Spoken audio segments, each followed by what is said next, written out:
tools, techniques, tactics. Awesome. We're now live streaming. Thanks, Toni. Right. Tools, techniques, tactics, things of that nature. So with that said, we launched Marketing Outside the Box. And it has been hopefully very helpful to entrepreneurs and small business owners throughout our community. So today and next week, today you'll hear from Toni as your presenter. Next week you'll hear from me, and that's because we decided to end the year how we started it. At the beginning of the year, most of your presentations you either heard from myself or Toni, and we're going to close the year that same way. I know we had quite a few of guest presenters this year. Today, you'll get a quick review from Toni from a lot of the various things that we discussed throughout the year, and then just some tools and tips to help you kind of do a review of your marketing strategies. A lot of it is based on some of the things that we know that we taught you, but really what we're going to want you to do is think about your business as well and some of the other marketing techniques that you use, whether you learned it from Hustle or not. And then next week, I'll close you out with just preparing your marketing objectives for 2021. So I'll provide some tools and guides for that. And that's what we'll dive into and close out the year that way, because we won't have Marketing Outside the Box the last 2 weeks of December. Number one, because we just need a break. And the holidays is a good time to do that. But also you can use that time to learn from the 2 weeks that we provided you that information to truly apply it to your business. Then we'll come back in the new year focused on a lot of things have changed with social media and marketing in this 1 year, in this last 3 months, to be honest. So we're going to do a lot of focus on what's changed with Facebook, Instagram. We'll talk a little bit about TikTok. We'll definitely talk about LinkedIn, because LinkedIn has changed a bit. We'll touch on Twitter, and we might mention a little bit about, I'm not sure how many of you have heard about this, but Clubhouse. We will mention Clubhouse a little bit, but we won't spend too much time on that either. So yeah, get excited about that. I think I am done with introductions. Feel free to use the chat to let us know who you are and what your business is if you're new with us. And I'll shift it over to Toni, who will share her screen and share her information with you. Thanks again, Toni. And Toni is part of our Hustle family. And she'll tell you about her business as well. Yes. How you guys doing today? Today is going to be very interactive. I'm going to be asking y'all questions because this is the review. Let's just get started. As I start to share my screen, for y'all that don't know me, I am involved with Hustle. I used to work for Hustle throughout all of last year and then most of this year. But 2020 has been transformative. So I'm still on the board. I still support everything that Hustle does. But I've gone my own way, and we'll talk about how I can help y'all at the end of the presentation. Oh, what am I doing? Okay.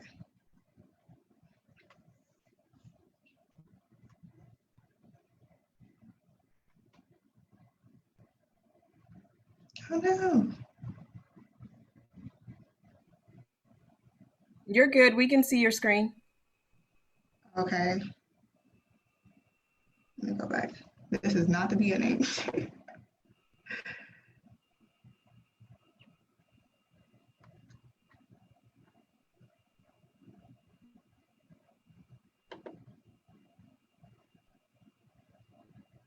Okay. So I will be asking questions, and so feel free to, I would prefer if we unmute ourselves, but if you feel more comfortable typing in the chat, obviously that's allowed as well. Okay. So let's get started. So this is the wrap up. And so the very first thing we talked about in January, which I loved, was marketing to the generations. And so we touched on baby boomers, which we know baby boomers have the most disposable income out of all of the generations. We talked about Gen X and how they kind of got lost between the giant baby boomers and the giant millennials when it comes to marketing to them. So if they are your generation that you're trying to reach, I think definitely make them be seen and be known. Then we have millennials who have the buying power in the market right now. They're the ones putting the most into the market, even though we're broke. And then we have Generation Z, which they're completely new on how they purchase things. How I think they're the least likely to be receptive to traditional marketing. They want authenticity and influencers. So, can we unmute ourselves or in the chat and let me know which generation you're marketing to? So you can put the actual generation or you can put the numbers. If you are more than one generation, just put a 5 or say 5. But let me know, what are we doing? Who are we marketing to?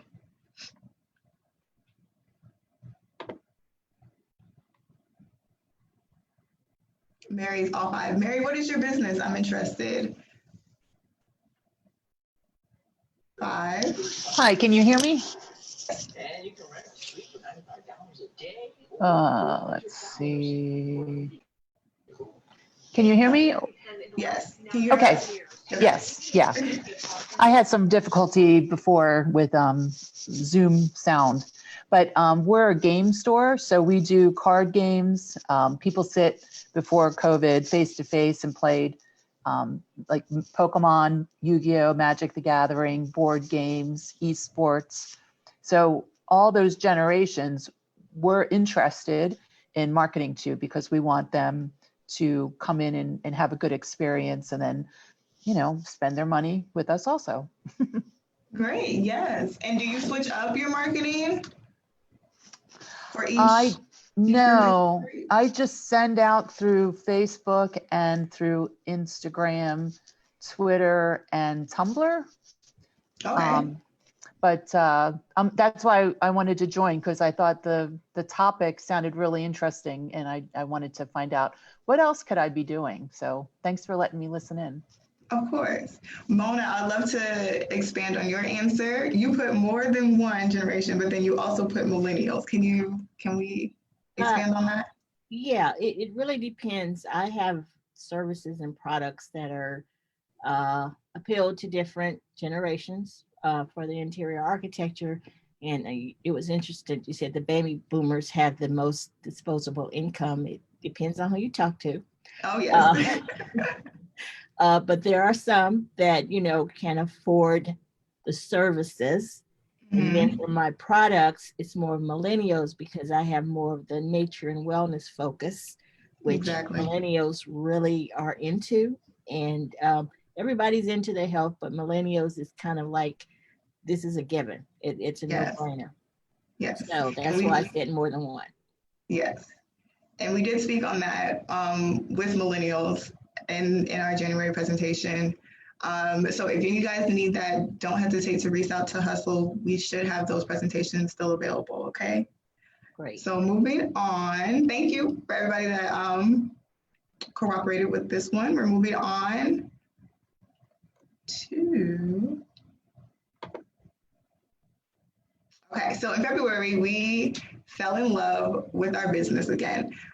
Being entrepreneurs, and we have a lot of solopreneurs who are doing everything on their own, it can get kind of daunting to always be in charge of everything. So we took February to not only fall in love with your business, but also, as you fall in love with business, get your customers through branding and marketing to fall in love with your business.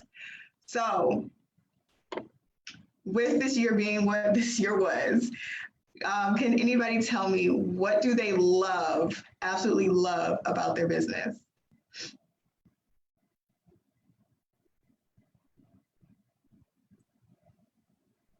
I'll go. This is Mona. I'm finding people have discovered their love for being outside after being cooped up for 8 months. And so there's a stronger connection to the natural or nature environment. And that kind of makes them think about the benefits, as well as bringing more natural items into the home. So you started to see a lot more of that being merchandise and market it about nature and in the home. And it has been in the past, but it's stronger now. Yes.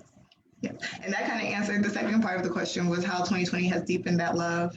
So you're saying that from people realizing the benefits and importance of nature, Right. that has expanded your love for your business. Yeah, I mean, I am not going, well, I can't complain, but I've been pretty lucky because I've still had the opportunity to do some work and commissions and exhibitions showing my services or products that are about nature.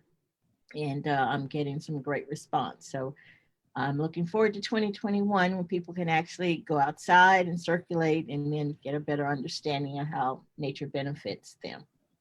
Yes. Yeah. I hope that for 2021 as well. Yeah. Mary says, I love the support our customers provide to us because they are visiting our retail space, even though the customers are normally those that sit in the space to play. I love that they still support us and want us to stay around. We built a great culture. That is wonderful. That is wonderful. I see that as a revolving love. So you've loved your business and now your business is showing love back to you. That's amazing. Let's get one more person to answer. How has 2020 expanded your love for your business? And what exactly do you love about your business?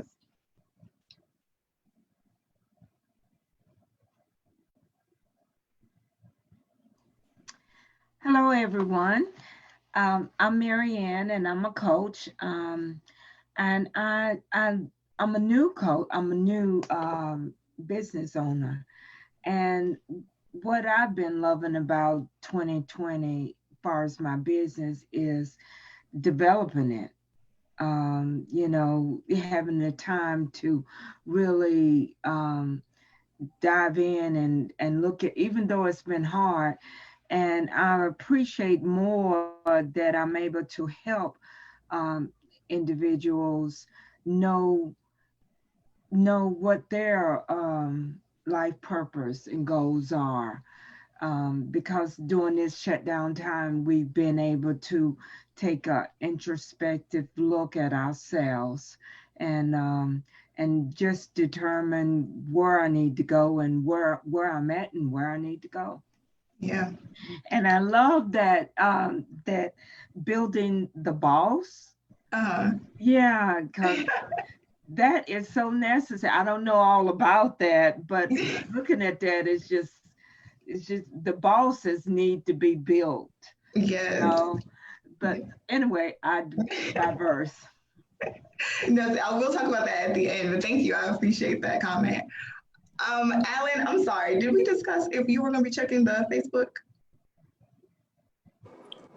Yes, I'm checking. Nobody has any comments yet. Okay. Okay, thank you. So that was February, Falling in Love with Your Business. In March, we had Eric from Open Media come in and talk to us about podcasting, short form videos, and vlogs. And so I think the point that was driven home with him was that people have a short attention span, okay? And it's really only getting shorter. And if we're paying attention, the new rollouts that have happened is all about, on all social media platforms, is all about short form content and quick content. Things that are going to distance, such as stories and short content such as Reels, Instagram Reels, and TikTok, as we all knew, blew up in 2020 as people were home. So short form videos, podcasting, quick content is really on the rise, and platforms are pushing it. So the question I have that I would love for us to answer, either unmute yourself or in the chat, is what kind of short form content have you started making this year?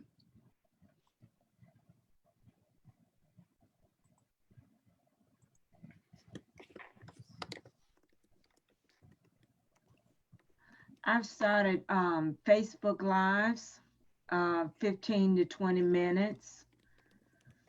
Okay, thank you, thank you.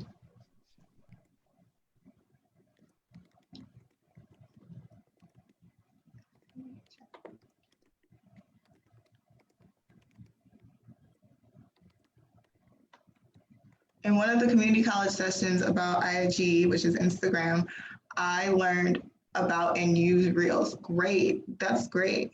And then Motivational Monday, IG. Mona, that was so good. Motivational Mondays on IG and Facebook, information in the benefits of nature and biophilic design. Okay. And then we're gonna get one more. I will call on y'all.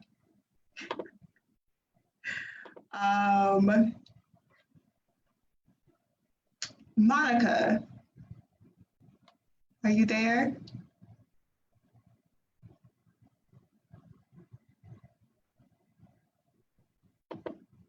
No. Rick? Yes, ma'am. I'm here. Hey, how you doing? I'm doing well, thanks. How have you created any short form content this year? Let's start there. We have not. Most of our work is with enterprises and not the consumer side, and most of our work really is word of mouth stuff. So we've mostly just been relying on our existing client base to get us connected with others. Okay. You said that you're more B2B. Is that what you said? Yeah. Okay. Are you on LinkedIn? Oh, heavily, yes. Yes. Just throwing it out there, they have started stories. So if that's any way of how you get any lead generation, I would recommend that for you. But thank you so much for sharing. Yeah, we'll take a look at that. Thank you. Yes. Sade said, I'm new, so I missed all the classes. It's okay. It is fine. This is just a review. Even if this is your very first marketing outside the box, these are just questions in general. And if you haven't done any short form content this year, definitely request the presentations from March so that you can get a look at it. But the overall message that we try to push is that you want to grab the attention that's out there, and right now the attention is shrinking. So vlogs are very personal, short-form videos are usually entertaining, and then podcast is very opinion-based. But with all of that, you want to grab the attention of your audience that way, okay? So I just want to say, in April, we did the topic of pivoting during a pandemic, and I just want to give everybody a round of applause, because if you're here, that means your business is successful. Your business is still going, okay? A lot of people cannot say that anymore. So you made it. I hope you pat yourself on the back, get you some hot cocoa or some alcohol, whichever, it doesn't matter. I'm not judging. But we just gave you guys options and let you guys know trends during April of what was happening, as literally everybody was getting online because we couldn't meet in person, we couldn't interact in person, and how you can get your business in front of people. That was April's topic. Literally doing a 180 as the world did a 180. So the question I have that I would love for anybody to answer is, what is one thing you did to keep your business running successfully this year? And it doesn't have to be marketing related, like just anything. It could be, I had a glass of wine each night and that got me through. But I would love to hear your answers. This is Rick. We moved most of our stuff into the Zoom arena. I mean, most of our work had traditionally been face-to-face, and of course that was not going to happen. So most of our team, and especially me, feel like we have lived on Zoom since about March 8th. Great, thank you.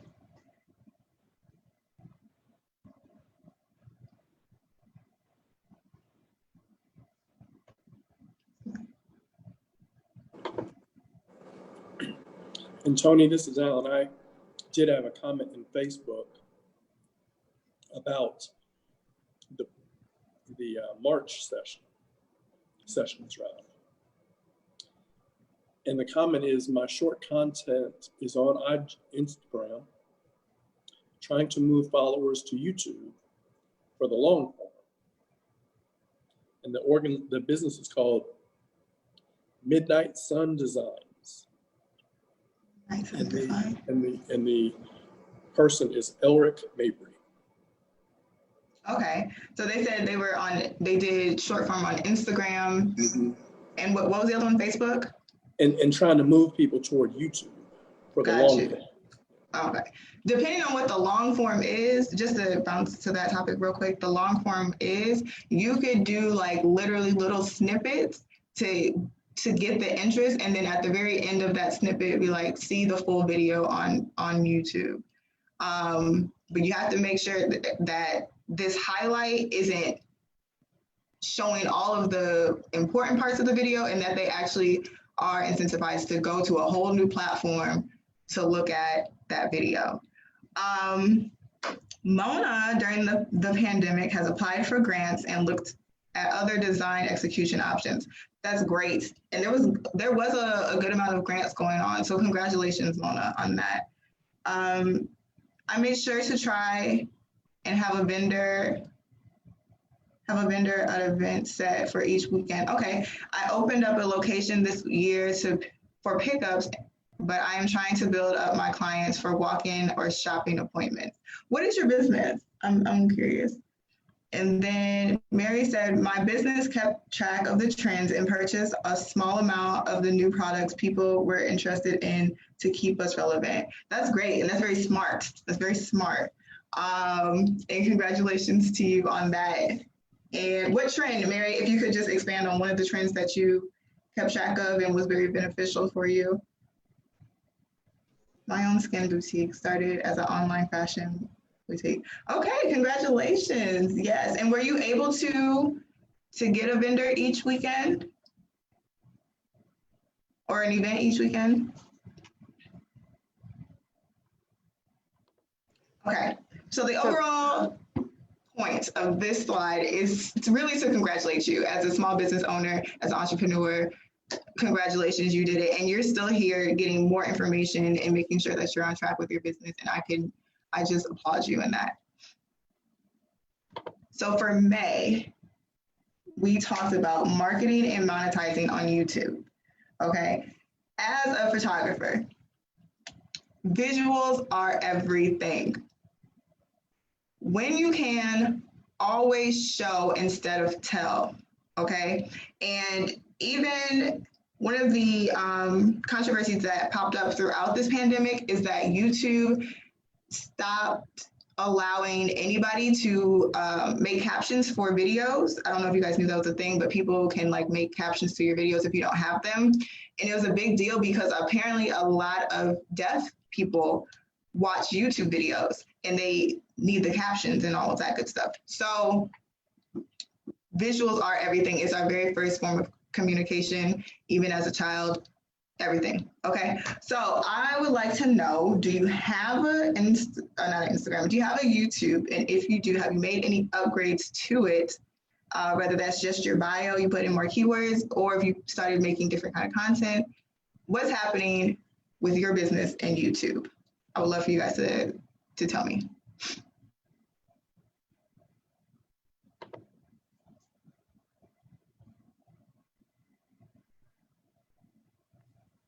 I'm sorry, can you say that question again? What did you create a YouTube or upgrade your YouTube this year in 2020? And if so, how?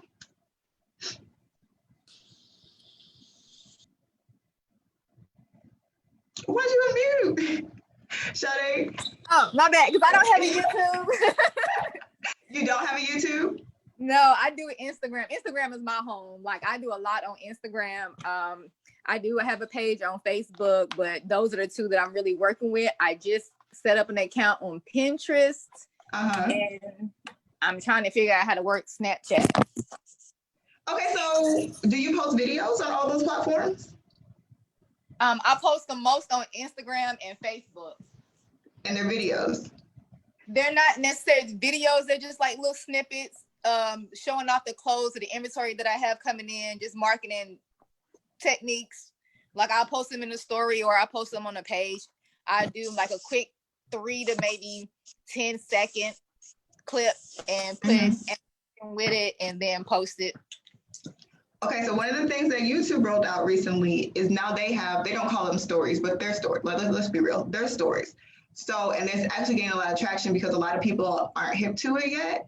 So I would actually encourage you, possibly, you don't know, if you do global shipping or even national shipping, I would encourage you to try it out.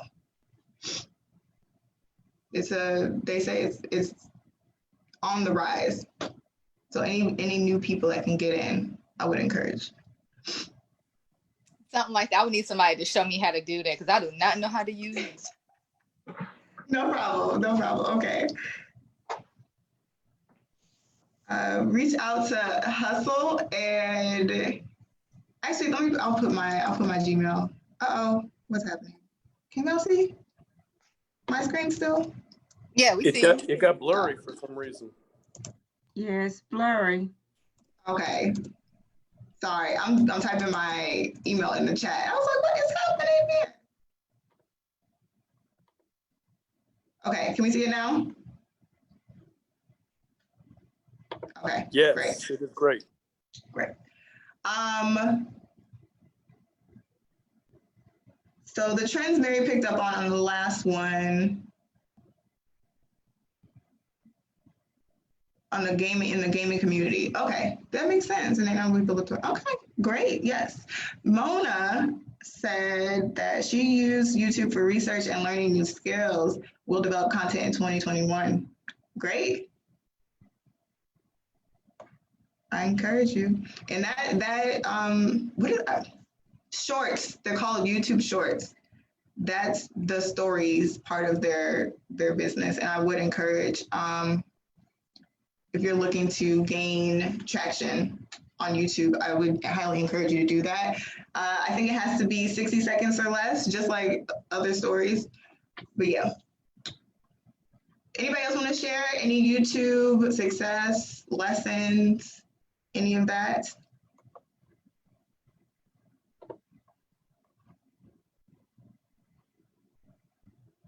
All right. So that was May. Oh, one thing that we did touch on in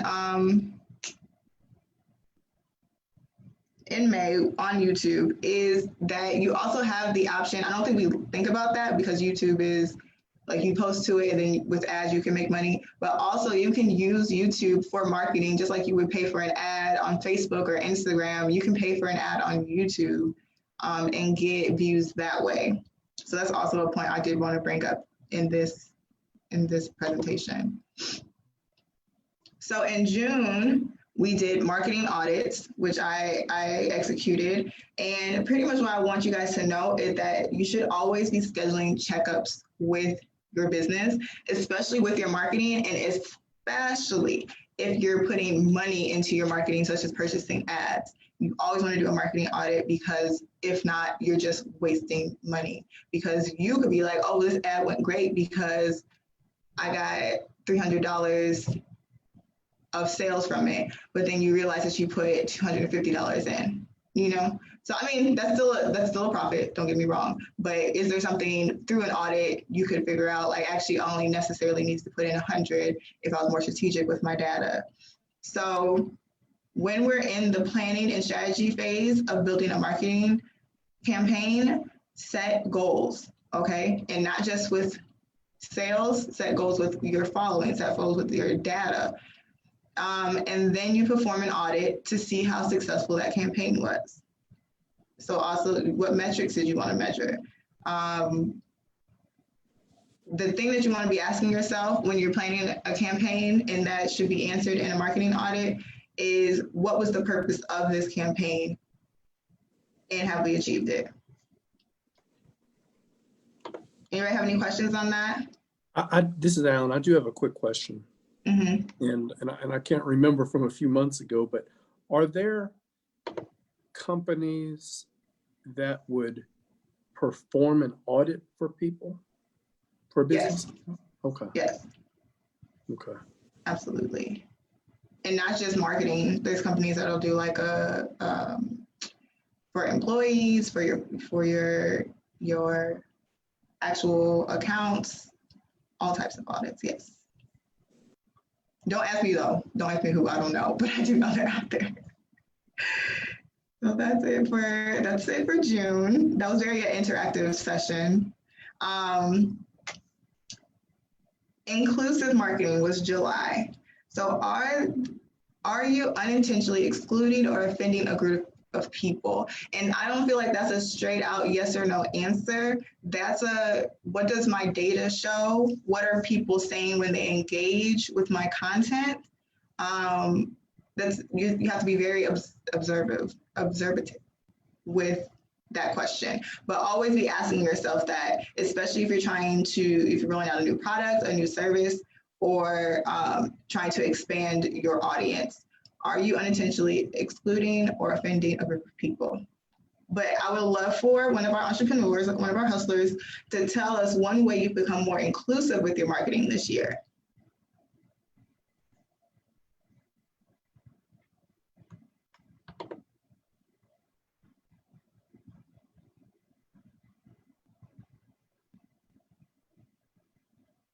Alan Rick said one of the things they do is audits of strategy, and they call it stress testing. Oh, you saw it. Yeah, I just happened to be typing while you were saying that. One of the things that I'll say about marketing audits that might be helpful for those who weren't in the session is that it's good to have an objective third party look at your marketing efforts and ask you questions. Who are you trying to reach? What message are you trying to send? And what should they do as a next step?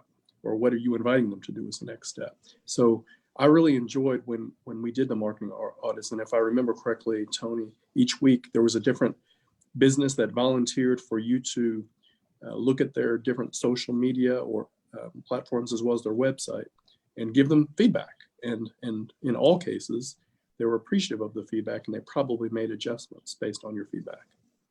Yes, that's a very good point. I didn't even think of that because I am usually the one helping people with their marketing audits, but absolutely, definitely have a third objective party. That's a great point, Alan.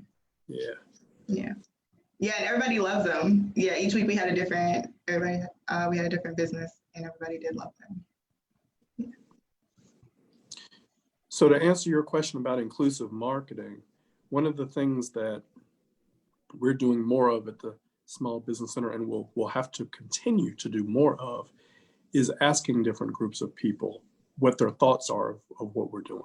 Are there messages that they need to receive in order to say that this is for them and they should take action on it? And I think that's the bottom line with marketing. You want to reach people who feel that you're speaking to them. They're not going to necessarily come to you if you're not speaking their language, so to speak. Exactly. Yes. Okay. And if nobody has changed how they've become more inclusive, I would love to hear if you feel like you have inclusive marketing.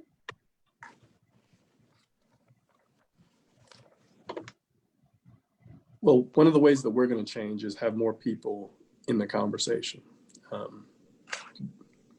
Just because I think it's good doesn't mean you think it's good. So we need to have more people at the table. Mm-hmm. Let's get one more person. Either tell us how you've become more inclusive this year, or if you want to become more inclusive, like you feel like you should in your marketing. Question, can you explain to me exactly what do you mean by that again as far as inclusive marketing? So I would look at your target market in general and who you're trying to do, because you could be with your fashion, you could be majority women or majority curvy women, but you want to maybe reach out to younger girls. That would be more inclusive in my personal opinion. Now with this actual month of topics, we talked about the LGBT community, we talked about the Black community, the Latino community, and one other person. But inclusive is just including more people into the conversation, so diversifying your marketing. So that last group was okay. Women? Okay. Yeah, okay. Go ahead. Oh, no, I'm sorry. I was just getting clarification on the last topic that I missed. Okay. Well, I guess I could say that I have gotten more inclusive in my approach, because I recently decided to reach out to my brother's wife to see if she wanted to come work on my store for me, so that way it'd give me the leeway to be able to do other errands that I have to run and still have somebody there. And she's actually younger than me, so I've also asked her to help promote on her page and stuff as well to reach her age. Yes, that's a great example. And I think inclusion comes when you do start adding other people just to your team, because they are always going to, even if you feel like you guys are very similar, they will always have a different view of the world and connections than you do. So thank you so much for sharing that. Mona said, I believe we cater to a diverse group of people. Design and nature are universal, absolutely. We focus on a human-centered design. Great. Yeah, my philosophy or business model is based on designing from toddler to mature. So if the design doesn't work for a young child or toddler or a older adult, it doesn't work for anyone. So I think that we need to focus on function and not just aesthetics. So to me, that's the principle of good design. Yes, absolutely. Thank you. Well, okay. So in August was the Millionaire Email Marketing. And so email eliminates the middleman, keeping you in direct contact with your customers. So anytime you're on a platform and you have all these followers, that is great. That is absolutely great. But if that platform goes down, you are now disconnected from your supporters. So emails, it eliminates that and gets you direct contact. And they even now have text messages, which I'm looking into. I don't really know too much about it, but I just want to let you guys know it is out there. So how are you building a more intimate relationship with customers that have subscribed to your email list? We're going to take one answer because I'm looking at the time and we got to hurry things up. But if we could just get one person to answer this question.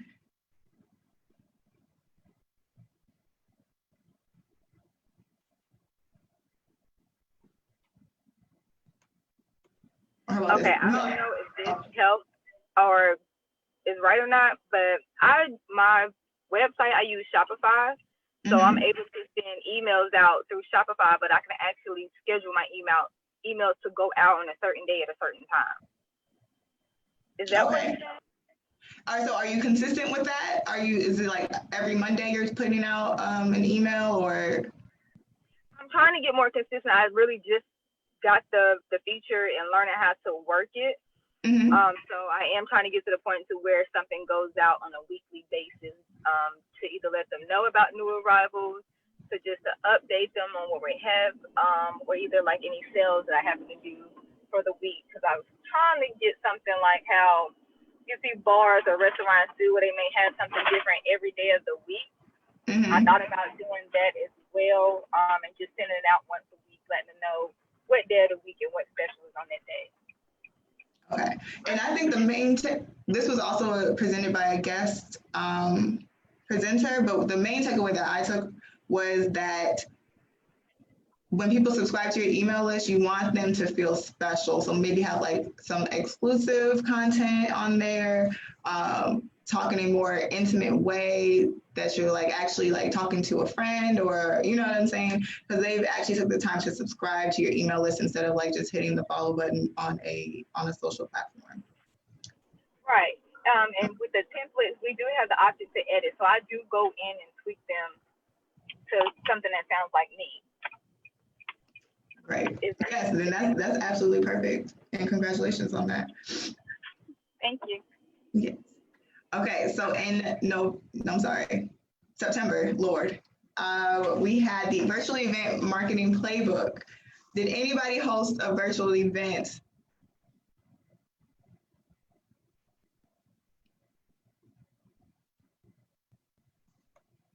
Anybody?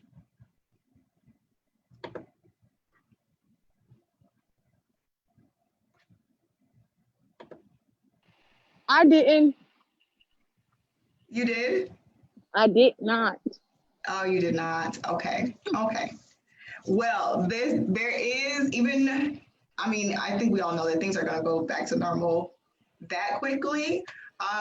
So I do encourage everybody to schedule something, even if it is just a pre-planned Facebook Live, like letting people know you're going to go live at this time and we're going to talk about this thing, just to get your face out there. Virtual events, make it a little different, because I feel like there's a lot of like copy, make it unique to your brand, but it can drive more following, and it can drive sales, leads.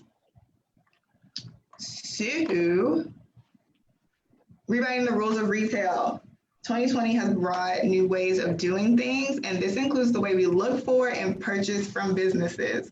Okay, the upgrade that Instagram and Facebook did, and now they actually have a button at the bottom of the screen to shop on Instagram that you can now set up. I mean, that was before the upgrade, but you can set up a shop on Facebook, and it's something else that I'm forgetting, but like that's the kind of things that like just completely new ways of purchasing. Has anybody become more aggressive with their promotions in the fourth quarter? Because we're in, we got all the holidays until the new year, and there's going to be plenty of discounts. Has anybody become more aggressive with their promotions for their business? Trying to be.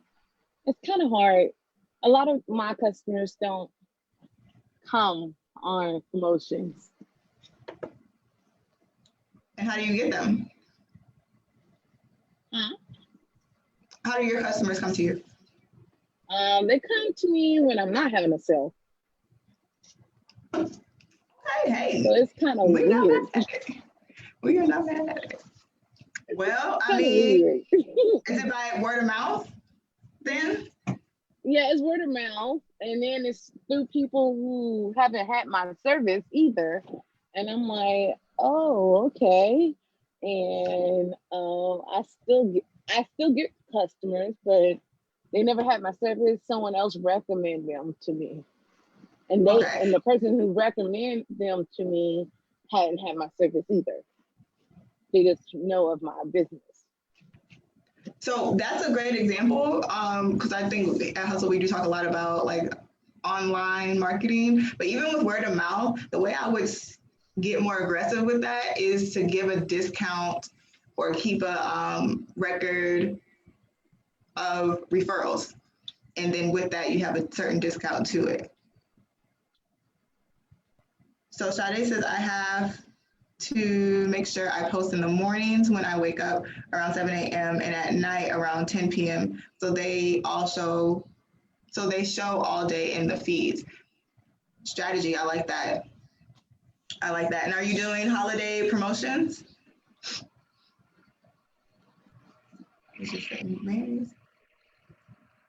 Mary says, this year I used the email addresses that were on Square and then emailed the customers a holiday greeting. That's great. I was challenged by someone to do a 30 days of IG messages, and I did it. It was fun. I did a collection of different games we have, meet the staff, and a reminder of the business brick and mortar looks. That's great. Challenges are good. And then I would love to know, Mary, if what came about that? Like, did you get more following, more engagement? What happened with that? Well, what I did was use different hashtags, because during one of those the community college Instagram sessions, they told us how to find new hashtags. So I used that, and I did get new followers and people that probably around Charlotte didn't realize that that's where I am. I'm in Charlotte. Didn't realize that we were there, and we're open a short amount of time for retail sales during the week, and the people that are running the retail said that new folks were coming in. So I don't know what drove them in, but that's kind of what I thought was the success part of it. Yeah good. Okay, so then ads that attract. So I would just love to know, because I feel like that was a lot of, she gave a lot of great information. If you attended that, and even if you didn't attend this session, I would love to know, has anybody run an ad campaign this year or in the fourth quarter of this year? And if you did, how did it go? Was it successful? Did you have any lessons?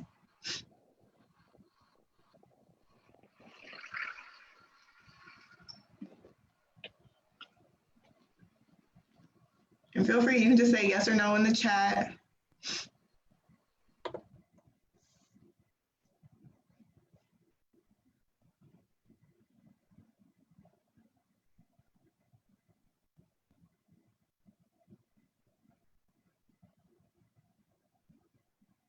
Okay, so with nobody responding, this is Toni assuming that we've done our organic growth online.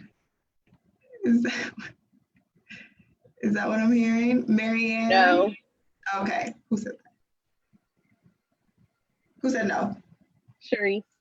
Okay, so we've paid for ads before. Huh? Have you paid for an ad before? Yeah. And how did that go? It went okay. I know you have to put more money into marketing. And I try to use my keywords, but I don't think that works. Facebook said it worked, but they gave me another, well, they actually sent me 2 promotions to do some more ads. And I'm like, I don't think it worked, but okay. Okay. So you don't think it worked. What did the analytics say? Did you look at the analytics? Yeah, it says it works, but I don't know. I probably need to get up with you one-on-one. Okay. Mona says, I post a newsletter, but it needs to be more consistent. Okay. Hey, it's 2020. That's my excuse. Yeah. And then you said that your analytics shows increased awareness. Did you ran an ad? Yeah, I actually ran a couple of ads, and I've had some people that aren't normally in my social media circle to reach out to me. So I really don't know if they were a result of the ads, but they did say that they saw my postings on Instagram. So I know I did Instagram postings and just a few Facebook. So I always ask people if I don't know them where they saw it. So I did see an uptick in, response. And more people did also visit my site. Okay. Was that your call to action with the ad? Was to look at your site? It was to look at the site. I always put the site there to look at the site or message or DM me for more information. But people tend to go to the site, of course. And if they're interested, the true customer or client's going to reach out to you directly. And those are the people that, I kind of judge, was it successful? Am I going to get a project or a commission from them? So that has increased. And I think it was a result of ads that I've run in the last few months. Yeah. Congratulations. Yeah, I will say that sounds like a success to me. Yeah. Toni. Yes.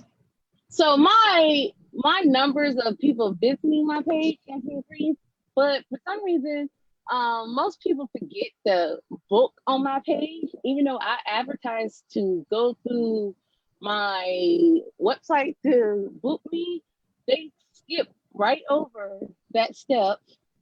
Come ask me in my Instagram messages or my Facebook messages, or they just shoot me something through Square. And I'm like, I needed that information to go straight through my website so they can actually see I am getting bookings.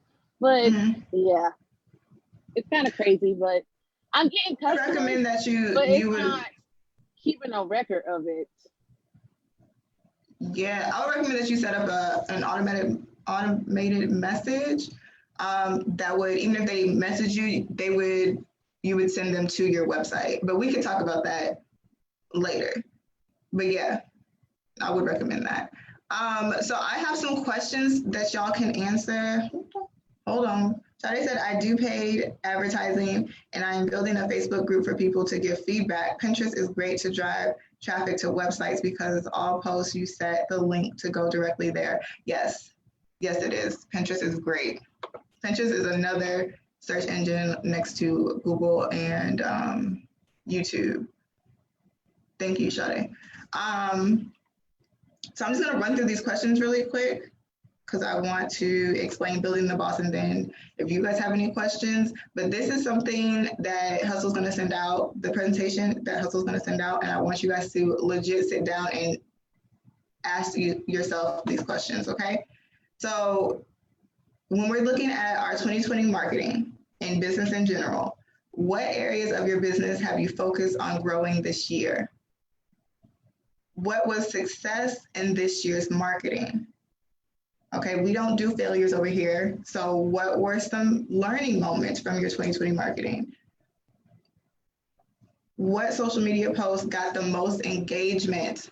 This is a very good question. This is an excellent question. If you do no other question, do this question.